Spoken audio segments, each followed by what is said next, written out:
Hey, welcome back everyone. It's another Company of Heroes 2 Replaycast. This time, it is going to be a 2v2 on this piece of shit map, Stadtshit, even though I actually like it. And it is between Sakis Mondeo and Tuga Elite, both playing as the USF, and Totenkopf and Pretoriano, fucking Italians. I mean, he might not be an Italian, but it definitely looks like he's Italian. I mean, if he's not Italian, I'm like... I don't know. I'm a unicorn. And yeah, 2 OKW versus 2 USF. It is going to be fucking long as hell, so I will be fast forwarding a lot because right now, just an entire hour-long replay might just kill me. Anyway, so we have some tank traps going up from Tuga Elite. He is moving up to the center and right, whereas Sakis is taking the left-hand side, and he's going for Rifleman. Whereas, what these Germans seem to be doing, well, we've got a couple of Volksgrenadiers coming out for Pretoriano, and he's moving to the right side, whereas Totenkopf is just going one Sturmpioneer extra and then left-hand side. One Sturmpioneer extra might not be the best idea ever on this map, as he has just found out, because of the long-range engagements that usually happen. Like, having the Sturmpioneers at these long ranges will not really help out, so it looks like the left side will go to the Americans, whereas the right side... Well, okay, so the right side, Pretoriano has been doing a little bit better on his unit positioning, as you can see, using that heavy cover to full effect. And wait, how the hell did that happen? Well, apparently, the rear echelon troop has been destroyed. However, with the arrival of this other rifleman squad, as expected, the Americans will prevail on this side of the map. Even just barely, though. Nice flame grenade will get avoided, and yeah, so Sakis Mondeo wins the left side engagement. Can he capitalize upon this? I'm not sure about this. I would have sent the rifleman to cap. Oh god, I would have sent the rifleman to cap the fuel if I was him. Oh no. Oh well, that rear echelon there is just helping out, and the poor Volksgrenadiers just have to escape. Okay, so truck is up for Pretoriano, and I think I can stop the double X, the X2. Or, I mean, well, there's actually nothing happening, so... Yeah, of course, mechanized regiment plus nothing else. So, looks like Pretoriano is going for the big vehicle plays. Will he be able to use that effectively? Who knows? It's against 2 USF, so... Probably. I mean, if the 2 USF aren't on the spot with the AT guns and the Stuarts, the Lukes can do pretty well.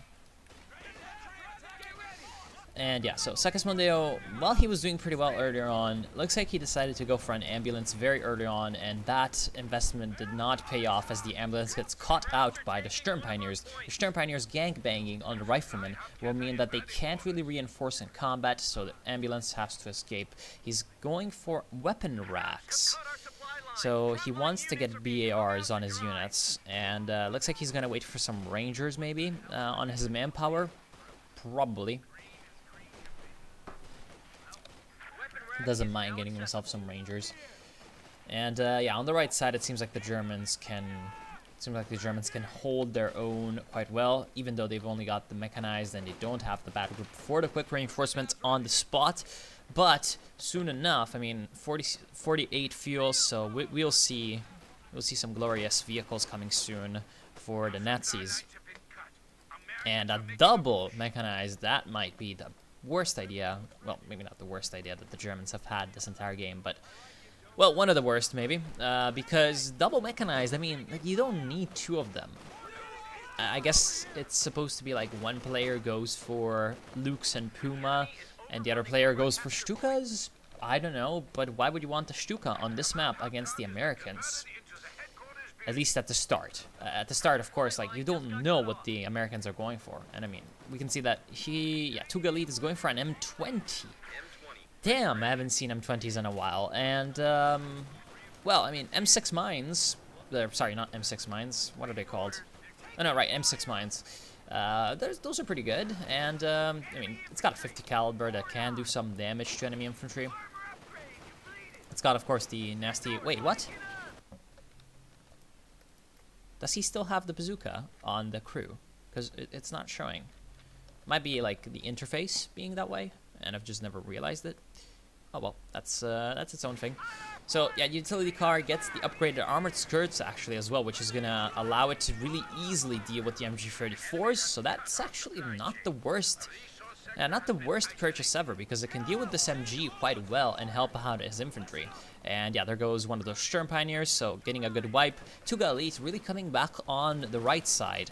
We'll see how he can deal with the Lukes, however, which is coming on the field right about now for Pretoriano. So might have problems just as he begins his resurgence. And oh no, will he not be able to wipe them out? That is so unfortunate.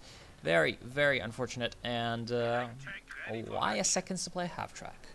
Is he going for the battle group next? Oh boy. What is that supply half-track doing? It's gonna get protected by the Lukes, thankfully. Have any M6 mines gone down? Not yet. But now that the Lukes, you know, reveals itself, yep, we will have some M6 mines. But this could be bad. If the Lukes finds out, will it... Oh...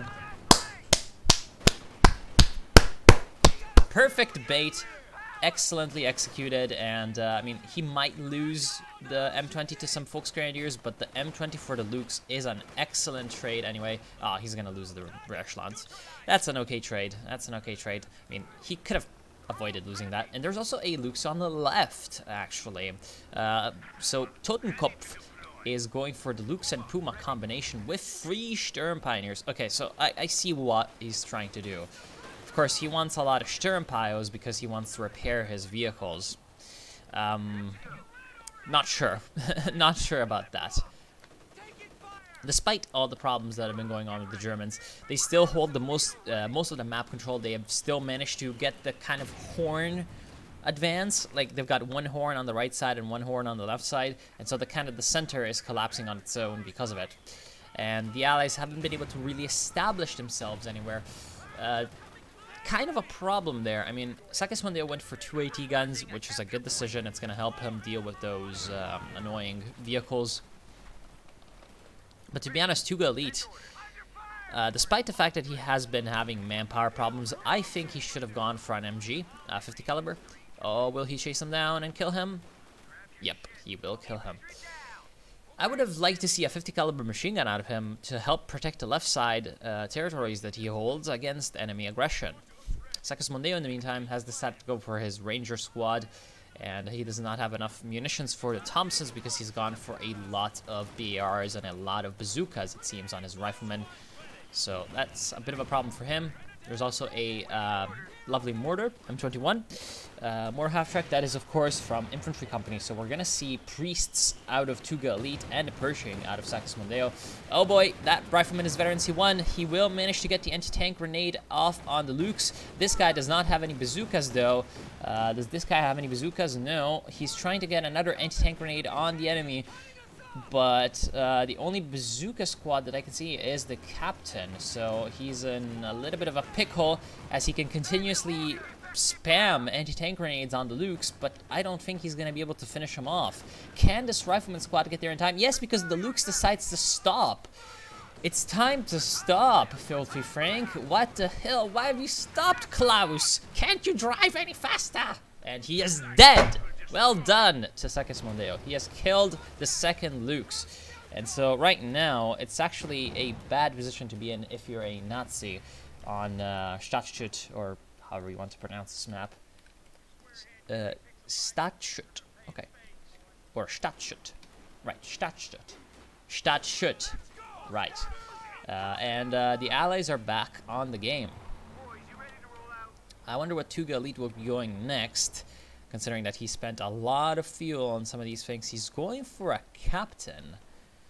That's an interesting decision. And oh boy, I think the mortar half-track might just randomly spot the Schwer Panzer quarters. It will be spotted by the lieutenant coming in. Lieutenant, come on, please just open up with everything that you have. There goes the Volksgrenadier squad. Just at this point, both the mortar half-track and the lieutenant need to focus on the Schwer Panzer quarters. No, don't let him build the Schwer Panzer quarters. No, don't fire on the Volksgrenadiers. That is a bad mistake. He cannot defeat these Volksgrenadiers. He could have killed the Schwer Panzer quarters. That was kind of an unfortunate and missed opportunity. Or maybe even if he didn't kill it, he could have done a lot of damage to it. This guy does not have any Sturm Pioneers. Like, of course, he doesn't think, you know, like, oh, the guy does not have any Sturm Pioneers, that I better kill their Schwerpanzer quarters. But, you know, it's like doing damage to Schwerpanzer, never a bad idea, and then you can finish him off later with whatever you have. You're the priest guy, FFS. You're gonna have the, you know, glorious piece of artillery. So, yeah. Anyway, oh boy, more filling grenades. Is that a complete miss? Yes, it is. Rip. Rip for the Axis. Rip for the Axis. And now the mortar fire is going to dislodge these Germans from their trenches, making them run back to the fatherland. Still though, despite all their successes, the Allies are having problems actually holding any map control. No, that's not how it works. Actually holding any territory, so having any map control. Well, again, they don't have machine guns. Like, I think that at this point... Oh wow, he was expecting those Sturm Pioneers to get closer. That's unfortunate. But that grenade is gonna hit. Lots of damage coming in on those Sturm Pios. Yep. See, like, the problem that I right now see for the Allies is just the fact that, well, one, they haven't... Oh, there goes the mortar half-track. And where's the M20? Because that is most definitely an M20 vehicle crew. But I don't see M20s anywhere. Might have just been killed by something. Oh well. Yeah, what I'm really seeing for the Allies is a lack of both support, well, not really support weapons as a whole, because they've got AT guns, but lack of ways to hold the field against enemy infantry. Oh, he's switched it around. Okay, so he's got the... Yeah, he's got a little veteran C2. Oh, boy. Oh, well, okay. He's got a little veteran C2 re-echelon troop in the utility car, and he has switched the vehicle crew out to a... I think he switched it up to the mortar half-track. Just to have that one or something? I don't know. It hasn't worked. And now he's having to pay the consequences. Yeah, the Germans just have more field presence somehow. They have their infantry coming back every time a little bit faster, just a tiny bit faster.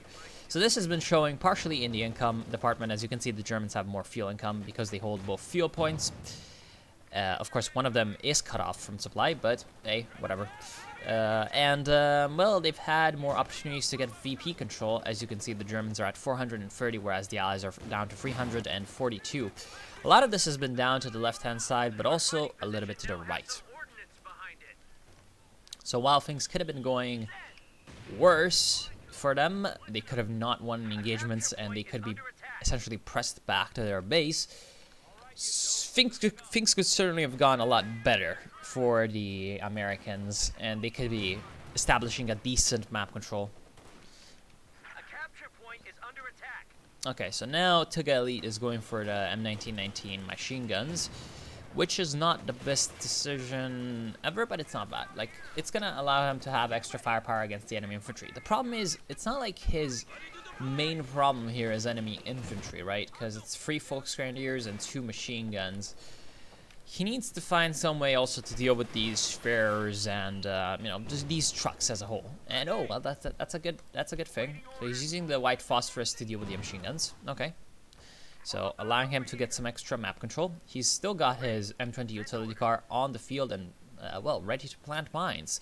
This is one of the reasons why this thing is very good in the later stages of the game, if you can keep it alive, because those M6 empty tank mines, they're very effective, and they're not that expensive. They're 60 munitions, so you need these things. Well, you don't need these things, but it's good to have these things, and you know, you might as well use them. Is he gonna hit the M5 mine? Nope. Hello, Darkness, your old friend. You're about to meet him again and talk to him again. Yeah, well, Sturm Pioneers easily just sending them packing.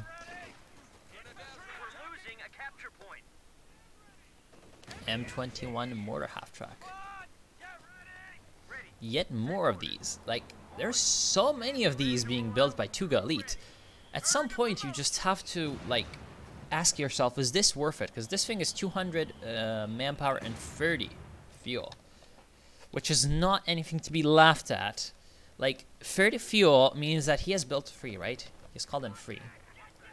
Okay, so 3, that means 90 fuel. Oh, guess what else is very close to 90 fuel? It's a priest at 115. Right now, he would have had a priest had he not... Well, okay, so it's maybe unrealistic to not think about, like, all 3 mortar half-tracks that he has built, but at least, like, 2 is a little bit too much already, maybe. So, at least after the first one, he should have stopped. Also, right now, as you can see, the Puma has spotted an opportunity. He's pouncing in, but he's being a bit of derp, so he kills one of them. That's 60 fuel and, you know, just 400 manpower going down the drain on the mortar half-tracks. So, I mean, not my favorite unit ever, and I'm kind of biased against it, but, I mean, it's kind of a piece of shit, like, to be completely honest. My old friend that I used to play with, the Pulsar, he used to love these things for the white phosphorus, but the problem with them is that their range is pathetic, so you need to be very careful about how you use them.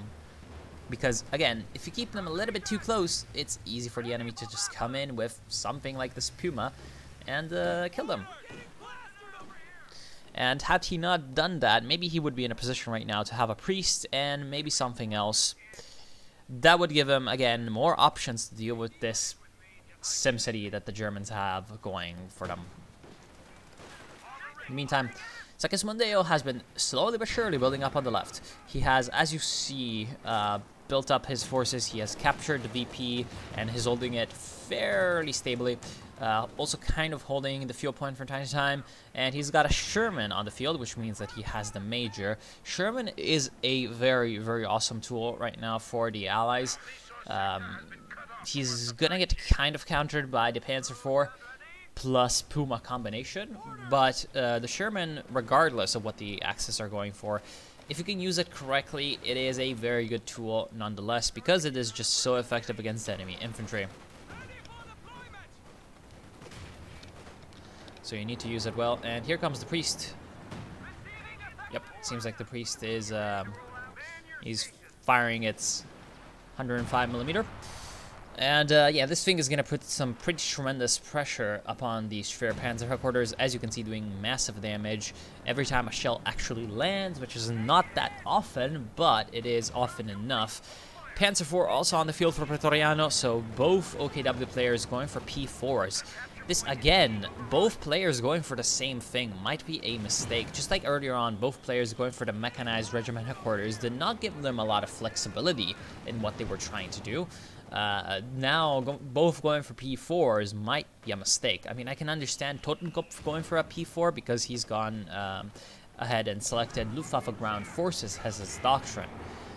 But Pretoriano still has a lot of options open to him. He even has the Firestorm doctrine, so he could have some Flammpanzer Hetzers if he needed some extra anti-infantry help.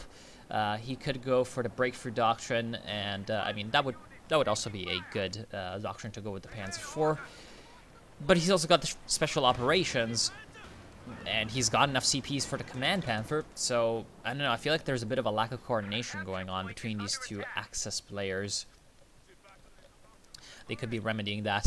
But, again, despite all these issues, they are holding the map control because they've just been able to, I guess, I don't know, come back around every time they have taken damage on their units. Every time they've taken a beating, they come back faster, and they manage to, well, set up shop again. And the Allies have never really been able to set up shop.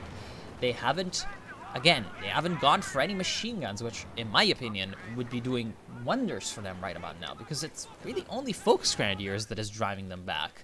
Like, okay, no, it's not true. Okay, it's the other things that are driving them back, such as the Panzer IVs, but, like, it's the Volksgrenadiers that come in and capture the points. So if you had, like, 150 cal per side, you'd be able to hold on relatively easily. Because if you look right now at, like, the force compositions, we see that, like, Pretoriano has some infantry, a couple machine guns, and a P4. Totenkopf has some Sturm Pioneers, some infantry, a machine gun, a P4, and a Puma. So it's relatively similar. The Allies, well, what do we see? We have AT guns, infantry, support infantry, we have artillery, and then on this side we've got a Sherman. So there's a little bit more variety actually on the Allied side. So they should be doing better. And there goes the Puma, so that's good for them. Sherman right now is of course on AP because he was firing on the Puma, and now he's gonna fight the Panzer IV. Might not be the best fight the Panzer IV has ever picked, considering there's a couple of AT guns around here. And the Sherman is just trying to protect the AT guns from the infantry threat. Of course, all of these nasty Sturm Pioneers. No, where are you going? Oh no, you have left the AT guns, you traitor. Now the Sturm Pioneers will kill the ATs. And actually, these are Sturm Pioneers with Panzerschrecks, so this is even worse because now they can Panzerschreck this thing down relatively quickly. Although, I mean, at this point, they could also salvage it. Please, no! Salvage the AT gun! Don't let them retake the AT gun! Oh my god. I hate when people don't kill or capture ATs or support weapons as a whole. Ah, well, that's its own thing. That's its own thing. As you can see, again, like, the Axis have been very proactive on the flanks. The center is technically still allied, but, well, it's about to turn into Axis again soon. And they will not kill the AT gun. They will just let the allies recrew it. That is a terrible mistake. That is a terrible mistake, and actually, the Sturm Pioneers make another terrible mistake, and they go straight in front of a fighting position. So, well, yeah, the fighting position can just easily massacre them. This guy, fucking Joe over here, is having the day of his life. Of course, the Panzer IV gets shot at by some ATs and has to run away. Another German push on the left side is kind of repulsed by the fact that they're way too close to the Allied base, so it's not like they can really project all that much onto this area of the map. At this point, to be honest, Pretoriano, while he has been doing well on the right side, should just think about fortifying up what he has and then coming to help on the center, coming to help Totenkopf. Because right now, I mean, these two Germans are clan members. Like, they should be communicating with each other. So, well, you'd expect them to be more on the spot with how one player is doing and what the other player should be doing to support that. Because remember, 2v2 is not 1 plus 1 v 1 plus 1. It is 2v2. Oh boy, here comes the grenade. Pineapple Nuke versus Bundle Grenade. Pineapple Nuke wins. Will they chase them down? It's the Fallschirmjäger squad, they're expensive and they're dead. Ha, damn, that got him. Well, that's good. Second priest on the field for Tuga Elite. That is a great decision in my opinion. Of course, he loses yet another border half-track. Was that a... Oh my... Okay, will you let me look at this? This is pissing me off. Okay, good. Right. The interface in this game sometimes pisses me off. Heavily. So that is the third mortar half-track dead, and I sure hope that no more mortar half-tracks will come on the field. You can see the problem right now with Tuga Elite's setup is that he has been going for a lot of artillery. Most of his resources, in fact, in the last few minutes have been spent on artillery. And while that has been putting, again, great pressure on the German base area, this has been really hurting his map presence and map control because he just doesn't have enough units to throw against the enemy and you know, bodies to feed to the meat grinder, or however you want to call it.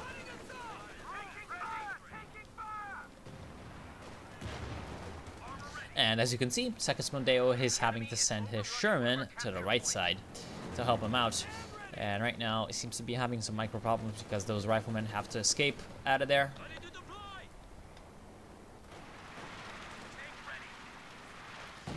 But soon enough, at least, the artillery pieces will pay off and the German base area will be nothing but rubble. So that is good. That is good. I mean, that is going to deprive the Germans of a great piece of map control. Great tool to establish map control, because, you know, the Germans can just retreat here, rest and refit, heal up, reinforce and come back on the field relatively quickly. However, now they will not be able to do that anymore. Sherman uses the smoke to get out. Totenkopf just has so much floating manpower. It's actually pretty disgusting. He's got a couple of Panzer IVs. At this point, though, I mean, shouldn't he be going for Panthers? Like, he is Luftwaffe ground forces, so he doesn't have any big Lake Collins. He knows that his ally went for the Jagdtiger. So why aren't you going for the Panther to support the Jagdtiger? I have no idea.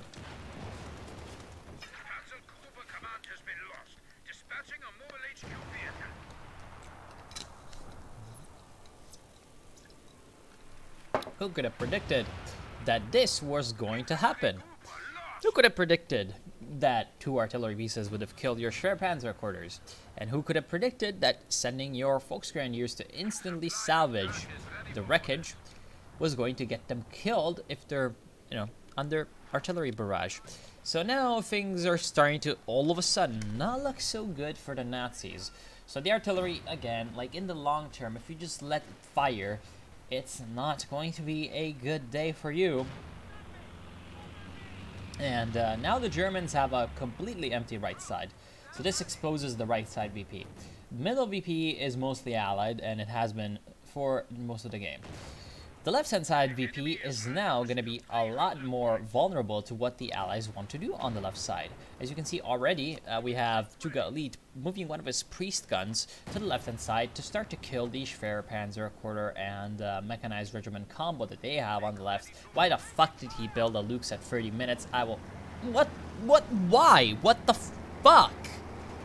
Why? That's annoying. Why the fuck did you build a Lukes? And now he's sending in the Panzer IVs. Well, I mean, he's about to get fucked by the Jackson. Also, here comes the Sherman. Wow, the Jackson bounces. That's incredibly unfortunate. He's gonna lose the Lukes to the infantry because buying Lukes is a... I just saw a grenade hit there. Anyway, an anti-tank grenade, I mean. See, like, getting Lukes at fucking 30 minutes is a great idea, I know, right? Sorry for the swearing, but other than that, yeah, like, why did you go for a Lukes at 31 minutes? It's just a bad idea, whatever. So, wastes of resources aside, we have the big Jagdtiger on the field for Pretoriano. Where is the action? It is here. So Pretoriano now has the Jagdtiger. He's getting the engine upgrades. Like, yeah, I mean, that's not the worst idea ever. It can counter the Jackson. That's good. The problem with the Jagdtiger at this point is the fact that, well, there's 3 vet-free M1919 machine gun equipped riflemen. There's Rangers. There's riflemen that are veteran with BARs. And the Jagdtiger can do absolutely fucking nothing against all that, but what it can do is it can shoot at overzealous priests who have been moving up a little bit too close to the front line to shoot at the Schwerpanzer quarters. So, yeah, I guess that's how you counter priests. Jagdtiger. Yes, glorious Jagdtiger. But, you know, derpiness aside, like, I like this Jagdtiger choice at this point. What I don't like is everything else the Germans have been doing, because had that everything else not been, you know, quite so, I think, wrong, they'd be in a very strong position right about now. Oh boy. Actually, we're getting fired at a very, very, very long range by a couple of ATs. But yes, at this point, like, there's... Where is he dropping the paratroopers? Where has he dropped airborne? Ah, here. Okay. Oh, no! No! No! That's not how life works, okay? Okay, Tuga Elite. We need to talk. If your priest has just been killed here, or, okay, scratch that. If any of your units have just been killed in place X, then why the fuck do you move the same exact unit 2 minutes later to place X+1 on the grid? Fucking right next to it. Seriously, why the hell? That is true for all units, especially for artillery, which is, you know, vulnerable or anything like that. And who could have expected this turn of events? Hello, my name is Jagdtiger.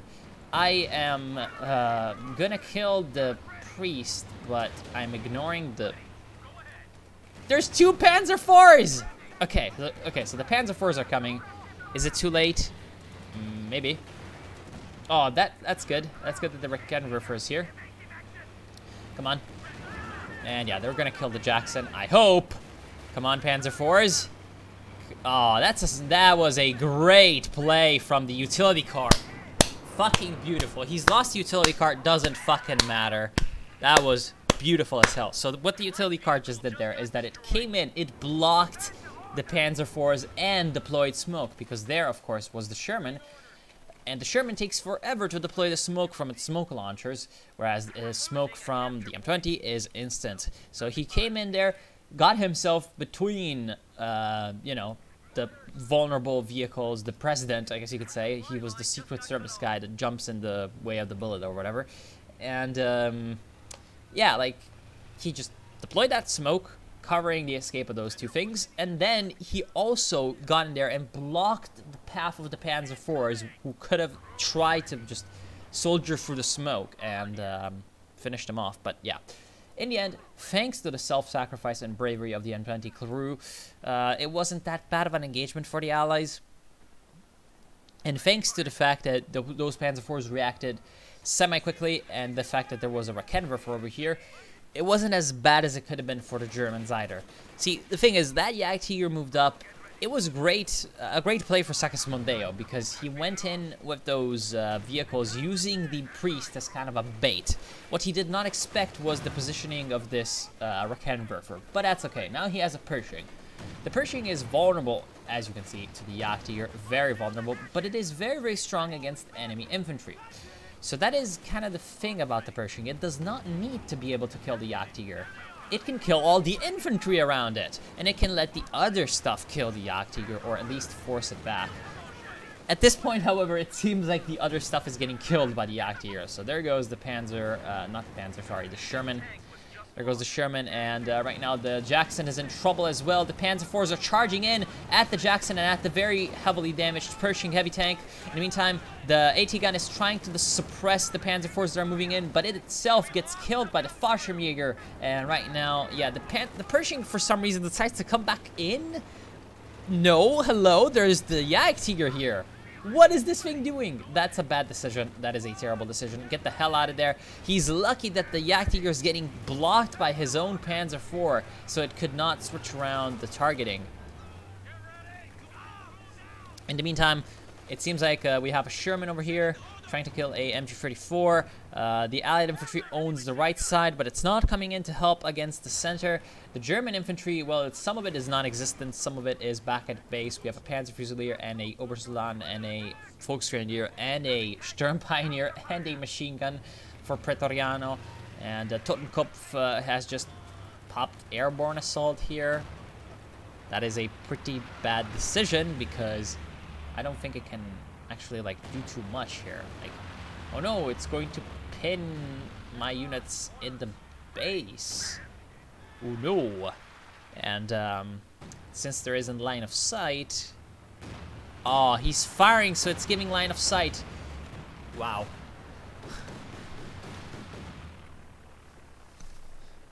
Yeah, I feel like that could go in a meme. Like, the priest basically literally just killed himself. I think partially because, okay, the priest has like a pintle-mounted 50 caliber. So he fired the 50 caliber at the planes, thus giving his position away. Plus he was firing the main gun, so he was giving his position away. And had he not fired, the Germans would not have been able to see him. Like, the Stukas probably couldn't have gotten a bombing run off. Or not a bombing run, a strafing run. So I guess decent play from Totenkopf. He got the kill on one of those piece of shit annoying priests. And actually, both of them are dead, so not bad for the Germans. Wow, that's a baseball arm and a half. That was a throw. Look at that. Germans have 200 points left. Germans down to 200. And the game is only half finished, and I'm already feeling fatigued. Because, man, casting games while sitting on my chair sipping water is so difficult. On a Sunday morning.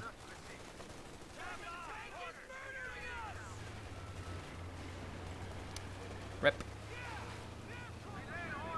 Oh boy. This guy's really spamming Panzer IVs. Like, I don't know. I'm not one for complaining about Panzer IVs. Like, Panzer IVs are just pretty decent all the time. However, it was a pretty good decision when the enemy had Jackson and Sherman. Because, well, the Panzer IV can pen those. Now there's a Pershing.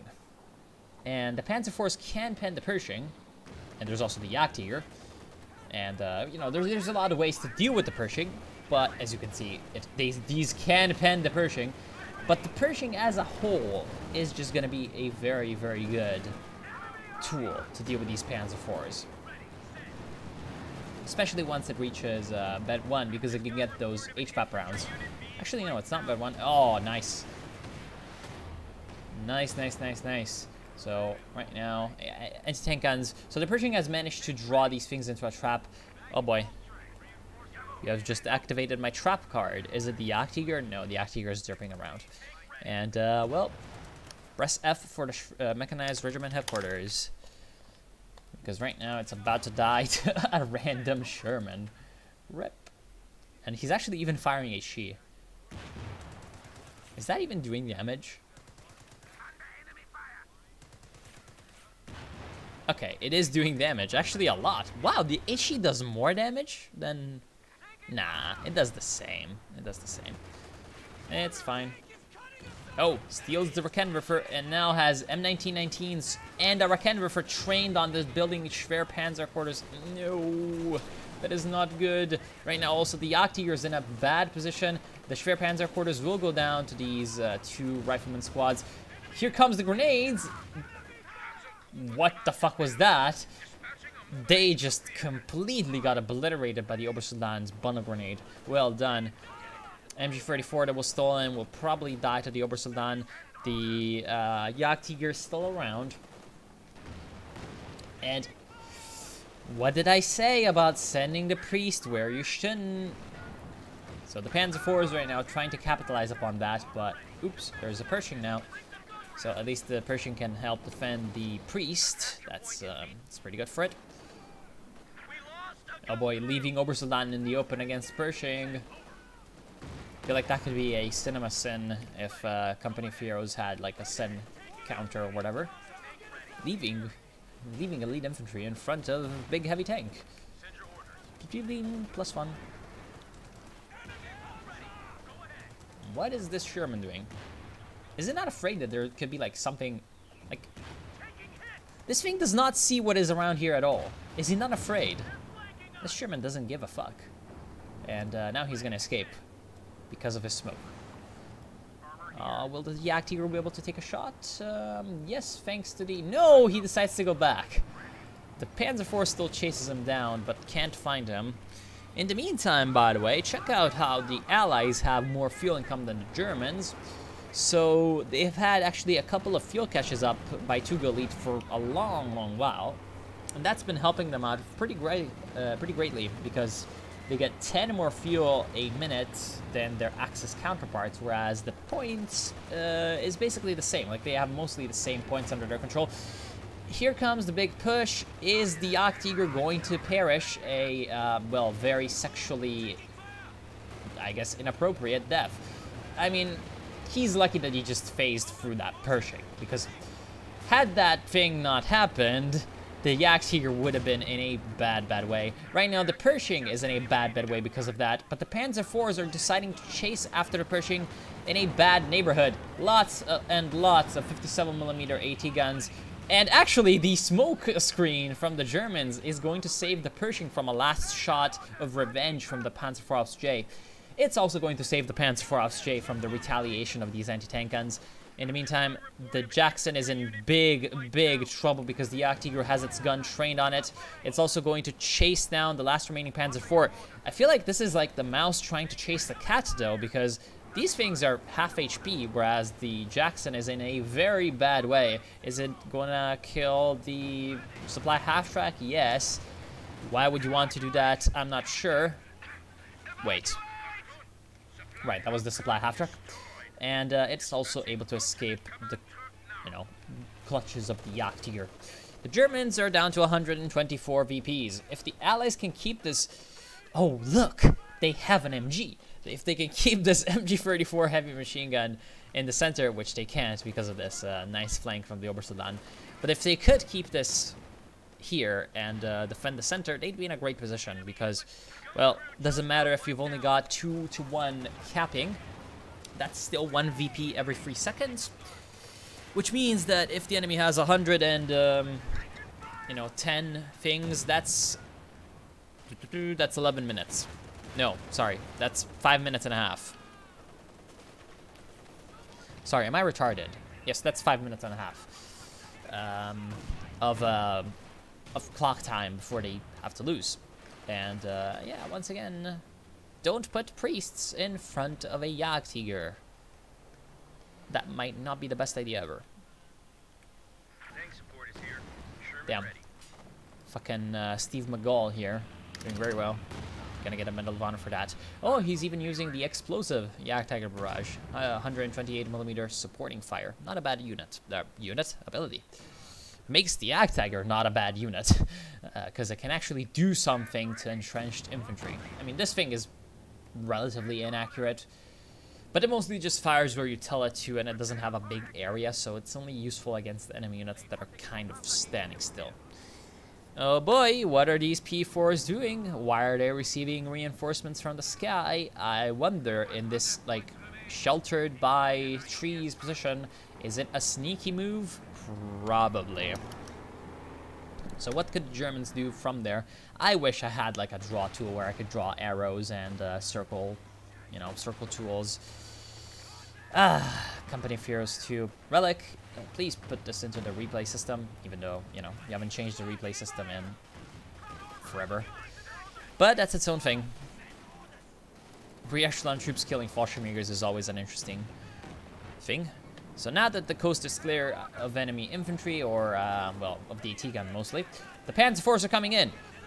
Will they be able to close the trap on an AT gun? Oh well. And now they get counterflanked by the Pershing, so the counterattack comes in. There's also an AT gun and a lovely Jackson. The Pershing, however, takes massive damage from the Jagdtiger. One of the Panzer IVs is killed by the Jackson. The Jagdtiger does not have the line of sight on the Pershing to get the finishing shot in. That's the problem with the Jagdtiger. It can do a lot of damage, but if sometimes it just, like, has 1 HP left, it's a bit of an issue because this thing takes a long time to reload. Also, it's taking direct hits from the enemy artillery, which, as you can see, is doing quite a bit of damage. The Panzer IV tries to come in to put some extra support, but is it going to be enough? I mean, it might. The Panzer IV might try to finish off this Jackson and this Pershing. Come on, kamikaze suicide run. No, no, don't go fight the AT gun. Go kill the enemy vehicles, the valuable enemy late-game armor. Oh, that's so sad. In the meantime, oh boy, sneaky Raketenwerfer coming in from Tuka Elite. He has stolen a Raketenwerfer, and now it's back for revenge, although he is spotted by something? What? Also, he's not an attack move. Bad move. Always use attack move. Attack move is a good move. There's also a lot of AT guns strewn about. So if we look at the strategic situation, we see that the Allies are basically at the same pop cap as the Germans. And that, well, they have some armor and some infantry, but their situation is not the best. That is, of course, deceptive, because once they retake these support weapons that are on their side of the court, their side of the field, they're going to be in a great spot. Of course, they need to kill these Obersoldaten first before they can do that. And that might be a bit of an issue. Oh, they decided to take the things before they've dealt with the enemy infantry, and that's a bit of a mistake. We're losing a capture That is a bit of a mistake. Germans down to 61, Allies to 58. So that's great for them. However, things could be going better. Things could be going worse, though. It's also deceptive that right now the Allies are losing these engagements really easily because they don't have their Pershing and their rear echelon, not rear echelon troops, their vehicle here, the Jackson, repaired and ready to go. And once these things are back on the field, the combat power of the Allies is going to increase greatly. Okay, Rangers. Has he been doing the trick? Nope. Okay, one thing that you can do with Rangers is that you can have the Thompsons, you know, 4 Thompsons, upgraded, all great. That's a lot of firepower. The way you improve that, look at this. The icon. You can buy a BER plus the 4 Thompson submachine guns. So that's really like, you know, that's really +1. That's really like okay guy emote.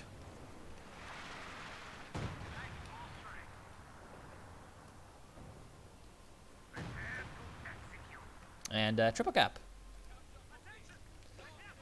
That's a good move from the Obersoldaten.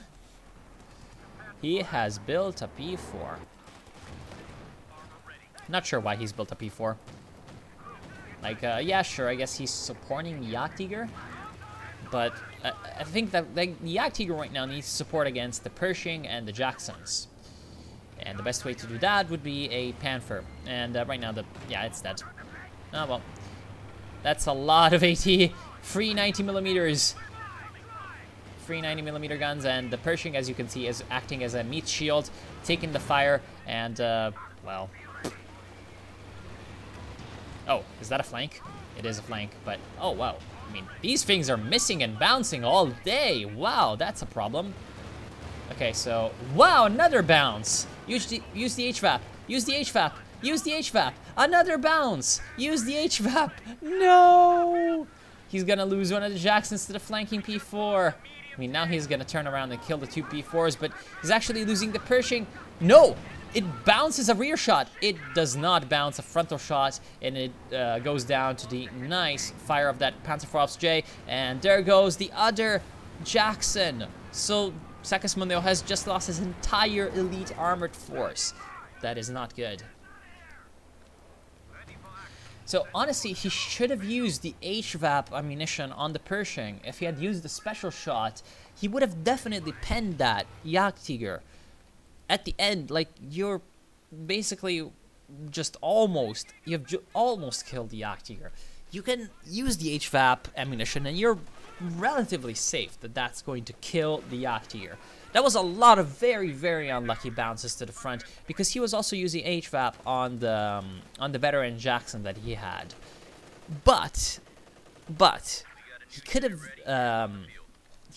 used the HVAP with the Pershing and then used the Jacksons to shoot at the Panzer IVs in the meantime. I mean, that would have been a little bit too much micro, actually, maybe.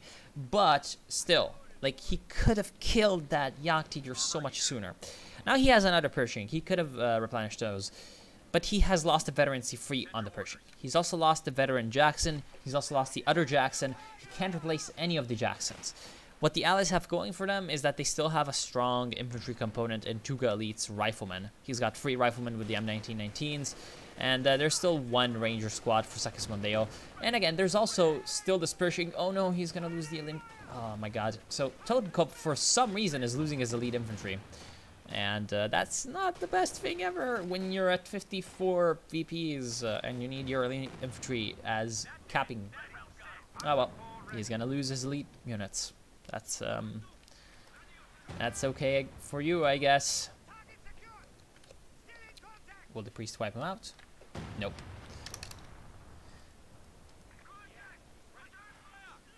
Wait. He's just rebuilt a lieutenant. That's an okay choice, because that's a unit with some extra anti-infantry actually, because you know he's got a BER for free and he's got a Thompson for free. Actually, wait a second. Where's the Thompson? Where's the lieutenant? Okay, so somehow the lieutenant model, because I think, yeah, that's the lieutenant model. For some reason, he decided to go ahead and switch his Thompson for a machine gun. Fucking Lieutenant Spears here, taking matters into his own hands. Grabbing a big-ass machine gun. Well, yeah, nice grenade from the Panzer Fusiliers. Nice smoke from the Sherman. Whoa, hold on, no. Not from the Sherman. From off-map smoke barrage. And yeah, he does not want to fight Thompsons at close ranges. Veteran C5P4, what is it going to do? It's going to die if it does not run away. No! Was ist das? Can't you drive any faster, Klaus? Run away! He's trying to fight a Pershing 1v1. That's not the best idea ever. We lost a gun crew. Oh well, he's gonna survive. But what's not going to survive is this infantry if it decides to stay there. Of course, Pershing has to kind of run away because he's gonna take the Panzerfaust from the Fallschirmjägers. Well, that's fine. The Jagdtiger is back. Have you missed him? Well, certainly the Allies did not. I mean, he is only half repaired, but he has been sent back on the field. However, what's the problem with the Jagdtiger? It's only at one place at one time, just like any units. But the Jagdtiger, you can only have one of those. So as you can see, the Sherman can just easily take the right side when the Jagdtiger is not there and massacre some Nazi ground troops. Nice usage of that Stuka reconnaissance. Totenkopf right now is going for a KT, which is funny because he has no more units, no other units. I love how excited the OKW announcer is when you get a King Tiger. He's like, King Tiger! Yeah!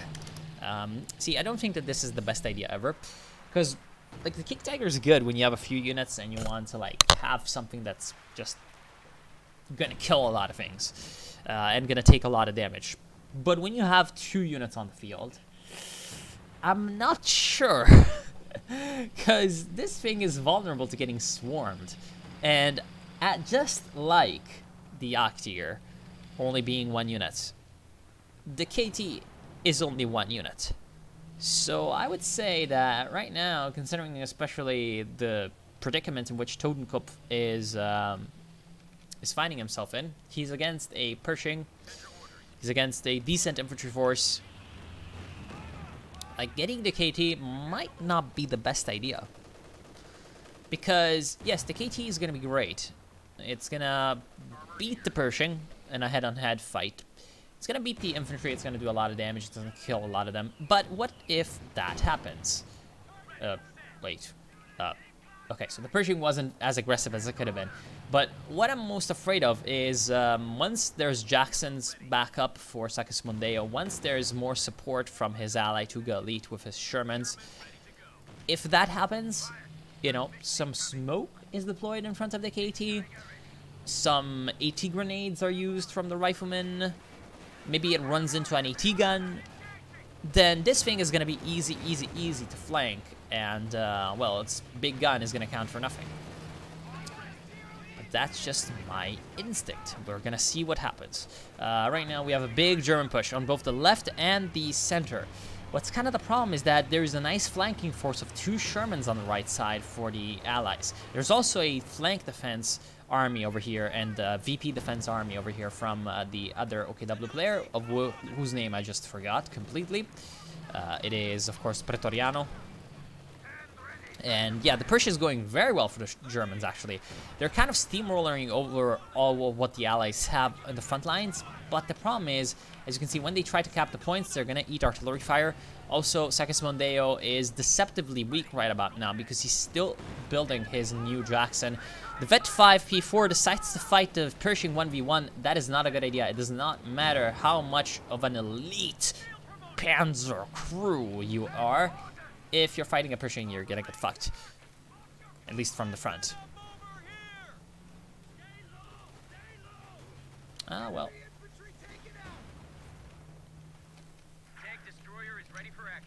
So yeah, right now Michael Wittmann fans are just going, how dare my veteran 14-year-old SS tank crew not win against the Pershing? Ah well, that's its own thing. Totenkopf is actually just spamming Fallschirmjägers. Is this like the 7th Fallschirmjäger squad that he's built? The 11th Fallschirmjäger squad that he has built. Oh my god, 11 Fallschirmjägers is... okay, no, never mind. 440 was, you know, back in the day. So that's 4,400 minus 220. So that's 4,180 manpower. Holy shit. Holy fucking shit. That is 10 Obersoldaten. I don't think he would have needed 10 Obersoldaten. I think he would have needed 3 Obersoldaten at most, just in case he loses some. Oh my god. That's the dangers of Fallschirmjäger spam, I guess. Oh boy, this Jagdjäger is in a vulnerable position. Here comes the Sherman. I'm not sure what it's trying to do, but the Jagdjäger certainly isn't helping itself by just looking the other way. It's like, yeah, Sherman, I'm turning the other cheek. It's like, literally, that's what he did. He turned the other cheek to the Sherman. It didn't do anything, of course, because it was only a Sherman. But what if there was 3 Shermans there, you know? What if all of the Shermans were there? That would have been a bit of an issue for the Jagdjäger.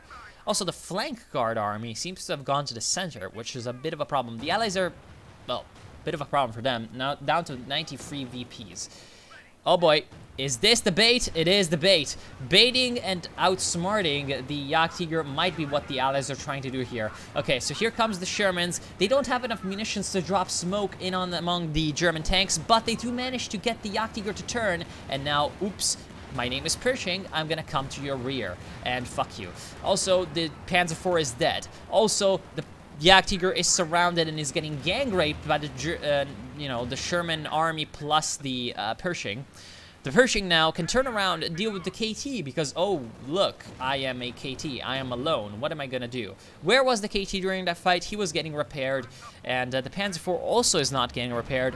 Oops, it's almost like you spent fucking 4,180 manpower on Fallschirmjägers, and you don't have enough manpower for enough Sturmpioneers to repair your tanks so that they can partake in the decisive battle. And now with 38 VPs on the German side and 76 on the Allied, but with no units on the Axis side and no resources to replace those dead units, well, I mean, there's a decent infantry force here for Pretoriano, and there's the KT for Totenkopf. But is it enough? Because there's decent infantry forces and there's decent tank forces on the other side as well. So, with that deficit being there, can the Nazis come back? Well, it's looking pretty unlikely. Priest still firing in on the VP. However, one way that the Germans can win, of course, is VPs, because the Allies are down to 76. So, yeah, that's not the best position to be in if you're the Allies. We're down to 75 goddamn points. What the hell? Where's that coming from? Okay, but what has just changed is that the Sherman army has been repaired, and if they can come in with all of their HE, then the Nazi infantry just stands absolutely no chance. And 1 KT is not enough to deal with 4 Shermans and 1 Pershing, no matter how, like, effective is it. And oh no, here comes the big push. Here comes the Shermans, just absolutely obliterating all of what the Germans have. So 5 Shermans v1 Tiger Re is about to happen, except one of the Shermans is a Pershing. And yeah, I think that the 1 Tiger is not having the best of days. They're not switching their rounds from HE to AP, and for some reason the Pershing is not coming in. Oh, that's because he has a damaged engine. In the meantime, just as importantly, the Lieutenant has decided to remember to cap the VP. The left side is being capped by some Fallschirmjägers, but oh look, Veterancy 0 Fallschirmjägers against Veterancy 0 rear echelon troops. Who's going to win? These Shermans are still on HE, but by just sheer weight of numbers, they're really doing a lot of damage to the Germans. Oh look, a Panther. It's almost like these things are a good idea. And because of the destroyed vehicles, these allied tanks just don't have enough line of sight to deal with the German tanks and fire on them. Thankfully, it is the AP Sherman that is behind the King Tiger. And okay, now all of them are on AP. The Little Jackson is also able to help. Stonewall making America great again. And can he finish off the Panther? Yes, he can. So it looks like he's not a Trump, he's an Obama. And now the Shermans back on track. Can they come back and finish off the Sturm Pioneer squad? Probably, most likely. And the Sturm Pioneers can't cap the VP. The right side is still German. Does it matter? No, it does not, because the rear echelon troops, bravo, they've been able to destroy those Fallschirmjägers. And now, with so much American armor being present, is it going to be enough, though? Because look at how much German infantry is coming back. Look at how much German infantry... No, no, no, where's it going? What is it doing? Go to the cap. Oh no, they're not trying to go to the cap. Well, thankfully, the Pershing is back up to vet free and is absolutely smashing these German troops with its high rate of fire, 90mm high explosive. It probably needs to kill the Sturm Pioneers first, though. And, wait, what? That's not the worst idea, actually, because that prevents them from firing. And here comes another cap for the Germans. The Panzer Fusiliers actually are here, and the Panzer Fusiliers are quite effective against enemy infantry. So, oh, actually, the one guy, here he comes. Kent Klaus on the machine gun, or, I don't know, maybe not Klaus, maybe Heinrich, the machine gun crewman. Can he just save Germany from utter annihilation? He is the last hope of the fatherland. Looks like the, Rangers are going to throw a grenade on him. Can they finish him off? And here comes the Shermans. Are they repaired? Mostly. Yep. Looks like Heinrich is going to get killed by the grenade. And the little Rangers are back on the field. There's no more King Tigers. No more kings, no more masters, and the American Army of Doom is just gonna roll forward. The Arsenal of Democracy having completed its purpose, and now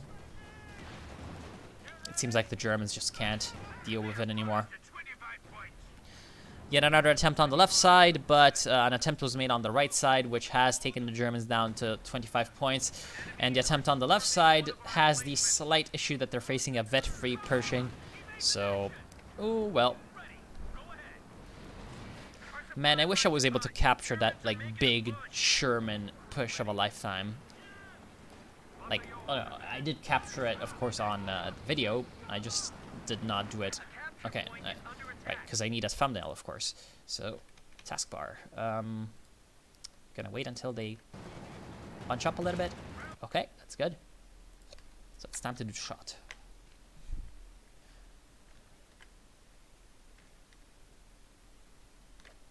All right. And, yeah. When Johnny the Tank Man is gonna come back home, hurrah, hurrah, the Allies are definitely gonna be very happy about the sacrifices made by the armored force today, because they were definitely the ones that won the game. Like, it's great to see Shermans being used well. It's great to see Pershings doing well, except for a few unfortunate moments. It was kind of clear that the Axis did not just plan for the Allies to just spam vehicles. Because, they thought, yeah, I have, a couple P4s, I have a KT, I have a Jagdtiger. That's going to be enough. No, it isn't. Because the Jagdtiger and the KT, again, as effective as they are, you need to be in the mindset that these things take a long while to reload and it's only one gun, okay? So, wait. Are the Germans going to win anyway? I mean, they're down to 9 points, but I don't know. Okay, they're recapturing the sensor. They're only one gun, okay? So if it's only one gun, it can only fire on one tank at a time, okay? Whereas the enemies can concentrate all their fire on the one gun tank and deal a lot of damage to it and force it to retreat. Once it's retreating, it's almost like it's not existing. Whereas if you have a lot of smaller guns firing, a lot of less expensive vehicles, it matters less when one of them is damaged. So you need to be very careful when you micro a Jagdtiger or whatever, that you don't, like, overdo it, okay? Because you need to be able to keep the thing healthy and in the battle. You also need to recognize when there might be a little bit too many enemies coming in and run away. What you want to do with those vehicles is you want to play a game of attrition. You want to kill the enemies one by one by one, right? Because if you do that, then, you know, a lot of smaller vehicles, of course, what happens is that you can trade, like, and kill one of their, well, it's not even really a trade. You can kill one of their vehicles and then run away. You've traded HP for an enemy unit. And so you've traded resources on the enemy part for time on your part for repairing your vehicle. And if you do that over and over while maintaining your VPs at least 1 to 2 in a long game, then you can just do so much damage to the enemy at one point that they're gonna be, well, without veterancy, without units. But if at one point you get the big single push that kills you, that's what the enemies are looking for. Like, it's the big single push, because if they have a lot of units, then they can crush you in that big single push, because you can't deal with so many units swarming in on all sides, right? And that's what the allies were able to do very well. So, yeah, the big push, working well. Have a good day. Hope you've enjoyed. Great replay. I'll see you soon. And, yeah, as always, if you want your replay to be featured, blah, blah, blah, whatever, send it in. Link is in the description for my email. You just grab your file from users, documents, users, wait. Users, my games, Company of Heroes 2, saved games, replays, yeah, and then the replay file. And, of course, if you have saved it. Is this guy in a derp face? Nah, okay, he's just very determined to get the hell out of there. Okay, have a good day.